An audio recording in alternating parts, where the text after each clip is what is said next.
Тэр бол Монгол өвлийн үг.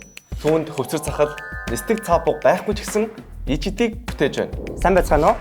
Намайг Гамаа иргэдэг Лантон төхөө төрөмс байгууллагын тэргүүн бас ичдтэй өвлийн үг юм байна. Гадаа хасаг 30 градусыг зааж явахад хүүхдүүд өвлийн готлгүй, хичээлээ хийх дулаан барьгүй, гудамжнаас өөр тогтох тоглоомын талбайгүй, харанхуй гудамжинд бүхий л боломжуудаас хол өсөж байна.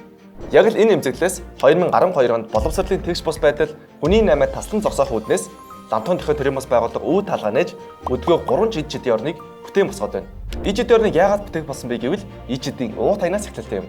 Тэд өвлийн өвөө цасан охид болоод хүүхдүүдтэй нүүр тулан уулахдаа хүүхдийг хамгаалах, хөгжүүлэх орчин хэрэгтэйг олж харж дээ. Ингэж л шинэ жилийн бэлэг жинхэнэ ичд болон хувирсан юм.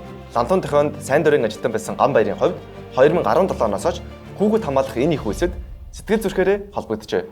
Нийт 150 гаруй сайн дурын гишүүд ичдийн уу таянаар хүмүүсээ цуглуулсан бэлгүүдийг 4,000-аас 5,000 хүүхдүүдийн гарт хүргэдэг байна. Гэхдээ энэ нь дан ганц бэлэг тараах биш, хүүхэд хамгаалах үйл ажиллагаа болдог байна. Тэд бэлэг тараах явцдаа хүүхдүүдтэй ярилцаж, тэдний амьдарч буй орчинтой танилцаж, эрсдэл нөхцөл байгаа хүүхдүүдтэй эргэн холбогддог.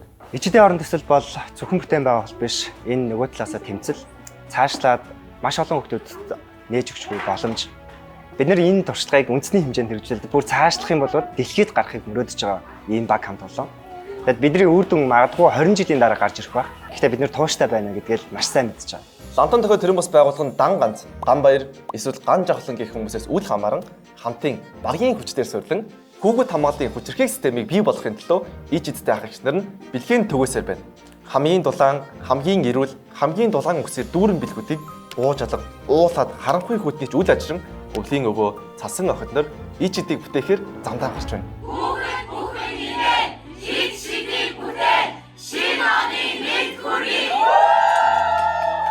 Таач мөн адил ичдийг хамтдаа бүтээлцэх хүсэх юм бол Лантон төхөө болон ичдийн уу таяны сошиал сувгуудаар зочилж өөрсдийн хувь нэмрээ оруулаарай. Мөн энэ бичлэг таалагдсан бол бусдад өгөж Норыг дагаарай.